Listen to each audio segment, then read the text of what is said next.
everyone. Today on Migraine Rescue, we're going to talk about common versus uncommon food triggers for migraines. And today I'm joined by Dr. Laura Belus.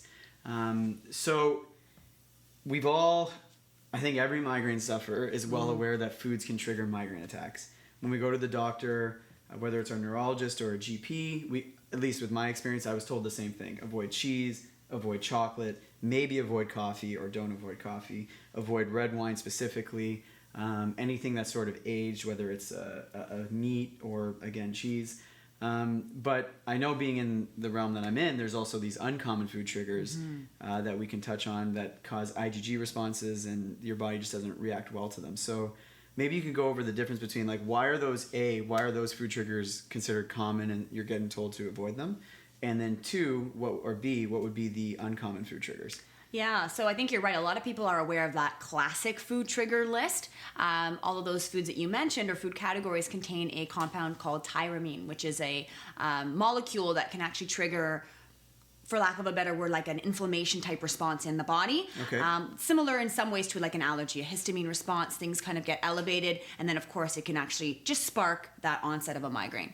Okay. So tyramine is contained in, let's just say, aged or sort of fermented type foods. So coffee is sort of one of those maybe nots. Okay. But the wine, red wine, aged cheese, any sort of processed or cured meats, very, very high on that list. Would stuff like, I don't know, like kimchi, do those aged foods have a negative effect? I know they're considered a health food, but should you avoid them? So they are fermented, so they do actually cause a little bit of an elevated histamine response in some people, meaning it sometimes can lead to a migraine if you're more sensitive. Okay, so not everything is good for everybody. No, that's right. So what is all this stuff, and depending on who's watching, I know some people have heard of I'm intolerant to, so you're not allergic to, but I'm intolerant to. What is the idea of uncommon food triggers or the IgG response? Right, so the IgG response is what we call a food sensitivity. It's a type of allergic reaction that's not instant. Mm-hmm. So if you have an anaphylactic allergy to peanuts, for example, you carry your EpiPen, it's an instant response if you eat peanuts. If you have an IgG or a delayed response or a food sensitivity, as you mentioned, let's say eggs or wheat products, you can feel a symptom a day or 2 or even 3 days after from that one incident of eating eggs. Really? So I know we're talking about uncommon food triggers, but what are the common, uncommon food triggers that you've seen? So actually first, how do we find out what our uncommon food trigger would be? So is it like a diary? I know a lot of migraine sufferers are told, write down everything you eat, but that can get, in my mind, complicated when you have 10 or 20 different options and you're like, was it this thing? Was it this thing? And it can take years to figure out, I guess, what that uncommon trigger is. Absolutely. It's so complicated when you're trying to create a food diary to find out the answer. You can, and if those viewers out there are wanting to try that first, I recommend keeping all of your diet the same, as difficult as that is, and changing one variable at a time, one food or one vegetable with one of your meals. Otherwise, you're right, it's chaos. How do you know what's causing what? Is there something that's easier, like a test? Yes. So, of course, I don't like to guess. I really like to hone in on what's specifically causing your symptoms over somebody else, and that's done through an IgG blood test. Okay, and they can go to, I'm assuming like most tests, they have to go to a licensed practitioner? That's right. Functional medicine practitioner or a naturopathic doctor will be able to do that test, either finger prick or a small blood draw. Mm-hmm. You can test over 200 foods, including other additives to foods, which sometimes can be an unknown trigger, and people are pulling out their hair trying to figure out what's causing it. Okay, and what I was going to ask before I stepped back for a second was, what are the common, uncommon food triggers? Yeah, so the top 5 food sensitivities or things that may come up in an IgG test would be wheat, dairy, eggs, corn, and soy. Okay. Say those back to me. Wheat, eggs, dairy, corn, and soy. That's right. And I know when I started cleaning up my diet, one of the things that was very difficult for me is I thought I was eating clean, like I'm being soy free, I'm being corn free, I'm being wheat free. Yep. But a lot of these health foods or gluten-free foods were latent with some of those materials. So what is your recommendation, just to completely avoid, just eat whole foods, like just avoid all those ones? Or like would a gluten, so I know you say avoiding wheat, is that all wheat? Is that considered even like the organic wheats or? Yes. So if wheat comes up, the test is a little bit more specific than that. It will give us some breakdown products as well. But in general, wheat is probably the most common. So I would avoid all wheat products. That doesn't mean all gluten, it just means all wheat. Okay.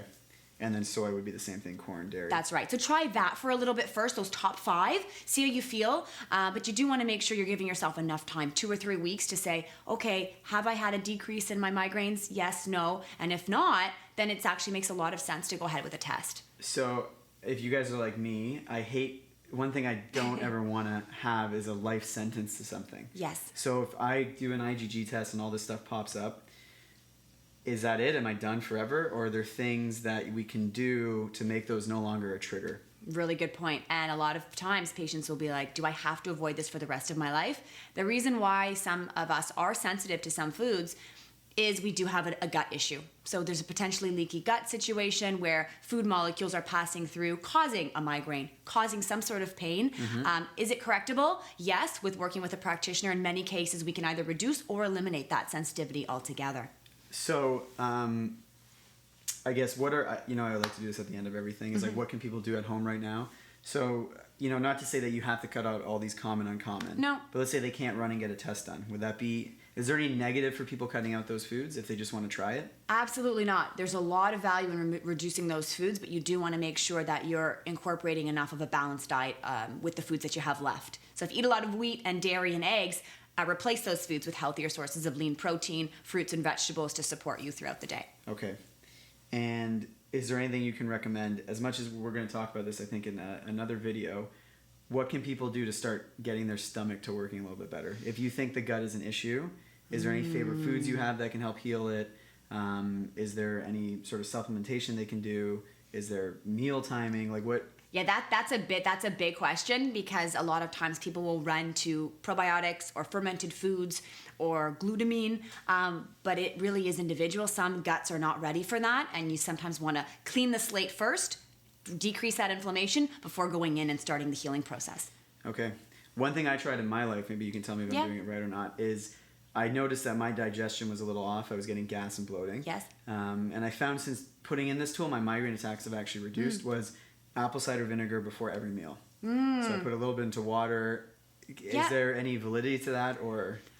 Some people react negatively to apple cider, but a lot of people react positively. Okay. You made me reminded me of potentially a good quality whole full spectrum digestive enzyme can help a lot of people. Oh, right. Break down foods, break down those potential food triggers into things your body can absorb without causing a reaction. Okay, so there you have it, guys.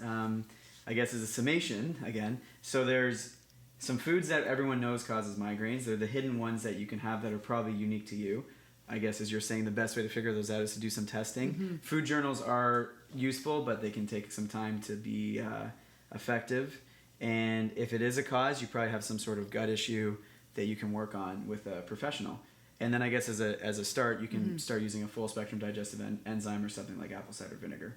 So thank you very much, and we look forward to seeing you in the next video.